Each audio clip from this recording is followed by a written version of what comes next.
మెదక్ జిల్లా శివంపేట మండల కేంద్రంలో నర్సాపూర్ తుఫ్రాన్ ప్రధాన రహదారిపై మండల బీఆర్ఎస్ నాయకులు నేడు కాంగ్రెస్ ప్రభుత్వం చేస్తున్న అరాచకాలకు వ్యతిరేకంగా ధర్నా నిర్వహించారు. ఇందులో భాగంగా మాజీ ఎంపీపీ కల్లూరి హరికృష్ణ, మాజీ జెడ్పీటీసీ పబ్బా మహేష్ గుప్తా, మండల పార్టీ నాయకులు రమణగౌడ ఆధ్వర్యంలో నిర్వహించిన కార్యక్రమంలో వివిధ గ్రామాల నుండి సర్పంచులు, మాజీ సర్పంచులు, మాజీ ఎంపీటీసీలు, టీఆర్ఎస్ నాయకులు, కార్యకర్తలు తదితరులు పాల్గొన్నారు.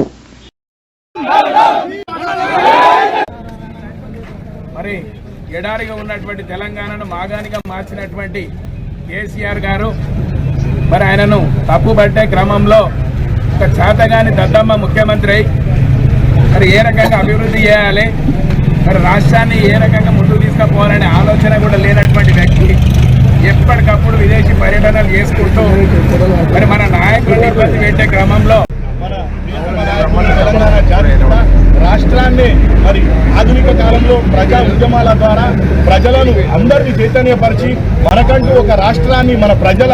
ఘోషలను పట్టుకొని మన ప్రజలు అభివృద్ధి కావాలి, మన ప్రాంతం అభివృద్ధి కావాలని వారి సంకల్పంతో మరి ఈరోజు తెలంగాణ తీసుకొచ్చినటువంటి జాతిపిత తొలి ముఖ్యమంత్రి కేసీఆర్ గారిని మరి కేసుల పేరు మీద అక్రమ కేసులు బనాయిస్తూ